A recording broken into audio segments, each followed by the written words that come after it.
I'm sure you heard of this issue of Merry Christmas. Did you hear it? You heard it. Oh, so people started saying, Mufti Menk said you shouldn't say Merry Christmas to the Christians. I'm sure you heard that. Why do you want to just take a small piece of the statement and hold it out like this and make it seem like we are people who do not believe in, a multicultural coexistence, multi-religious coexistence and so on? Let me tell you, I was asked about it recently in Singapore. And the reason I'm making mention of this is to show you that, look, we're not stupid. But sometimes people who want to look at it based on how the media has portrayed it may come to a decision or a conclusion that is not enlightened. They haven't considered everything. So what happened? You see, I grew up in Zimbabwe. We interacted from a young age with the Hindus, the Christians, the Jews, those who are from the African traditional faiths and so on, and we got along. We mixed in the schools from a young age, and as I grew up, I went to a high school that was purely Christian Catholic. And that was the best option we actually had. They allowed me whatever I had, and obviously we catered for them, they catered for us. There was a lot of respect, and that's how we developed. Okay? However, when it came to Christmas, there were so many Christians who didn't believe in it. They said, no ways, this is wrong. I recall a young boy, I even know his name, and he was with me. He didn't used to like to participate in religious studies because he belonged to a certain sect of Christianity. And he used to say, these guys don't know what they're talking about because X, Y, and Z, and he gave his reasons. That's not the topic today. But there are Christians who don't believe in Christmas. They don't participate in it. Is there anything wrong if they don't believe in Christmas, Christians? There's nothing wrong. They didn't participate in it. There's nothing wrong. But the minute they put a block on someone else who believes otherwise, then there's a problem. That's what we're saying.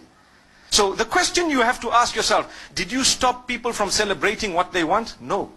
Did you ban them? No. Did you disallow them? Did you spread hatred against them? No. All you said is, Lakum dinukum waliya din. You have your faith and I have mine. So as we grew up, there were a few Hindus who were with me at school. One of them used to eat beef. And I asked him, I said, how come you eat beef? Isn't this supposed to be one of the gods that you consider, a god with respect to them, with due respect to them? But he says, no, this is a special beef. I didn't understand that, but it was just that, okay, I'm not such a strict Hindu. That's what it meant. There were other Hindus who would tell him, listen, you are wrong. There were other Hindus who told him you are wrong. And there were other Hindus who tried to correct him. But he kept on eating it. And then, when it came to Eid al-Adha of the Muslimin, they would never congratulate us. Why? Because we are sacrificing or slaughtering their God, so to speak. We never ever felt bad. Don't expect, and please don't expect a Hindu to tell you Eid Mubarak at Eid al-Adha. Respect them and understand that what you are doing is blasphemous to them, but they've allowed you to continue. It doesn't mean they hate or they are intolerant. It just means that they believe differently and they have a separate system of belief, and it would be insulting to them to actually come onto this side here and tell you, look, as much as you're cutting my God, but well done, welcome, enjoy it, enjoy that. You don't expect it. Come on, use your brain. This is what tolerance and coexistence is all about. It's not about a statement. It's more about allowing them to believe what they have to, with respect in a way that you respect what they have as well. That's all it is. So what happened is, as time passed, it was amazing, because when it comes to the other faiths, we found the same. People didn't participate in some rituals of other faiths. That did not make them bigots. But they respected each other. There was a young man who became a Muslim from the Hindus. The day they were, when they die, what happens is they burn the body. They cremate that body. So this young man, his father had died, and they were cremating the body, and they asked him as the oldest son to actually light the fire. And he said, look, as much as you want me to do it, and that's my father, I'm sorry, it goes against my beliefs. And it caused a commotion until some of those who were wise, who knew. They said, look, that's the man's beliefs. Come on, leave him. Let the next son do it. How can you impose on him some... The idea is to coexist with your difference. That's what makes you a rainbow nation. That's what it is. But you don't shove your opinion down the throats of others. Just like now, in the Western world, they are banning you from covering your hair in some countries. That would create another problem. Why? Like the Honorable Minister said, it would make people feel that they are at war with the system. Because, hey, you know what? This is my basic right to believe something. I believe this is wrong. I believe this is right. That's the idea. So, from among the Muslims, there are those who believe that it's okay to participate in Christmas. And from among the Christians, there are those who believe that it's not okay to participate in Christmas. Look at the irony. But the idea is, if you believe that, by all means go ahead. You are answerable to Allah, not to me. If this one believes otherwise, go ahead. But please don't impose it on me. If I don't want, it's one of those things. Come on.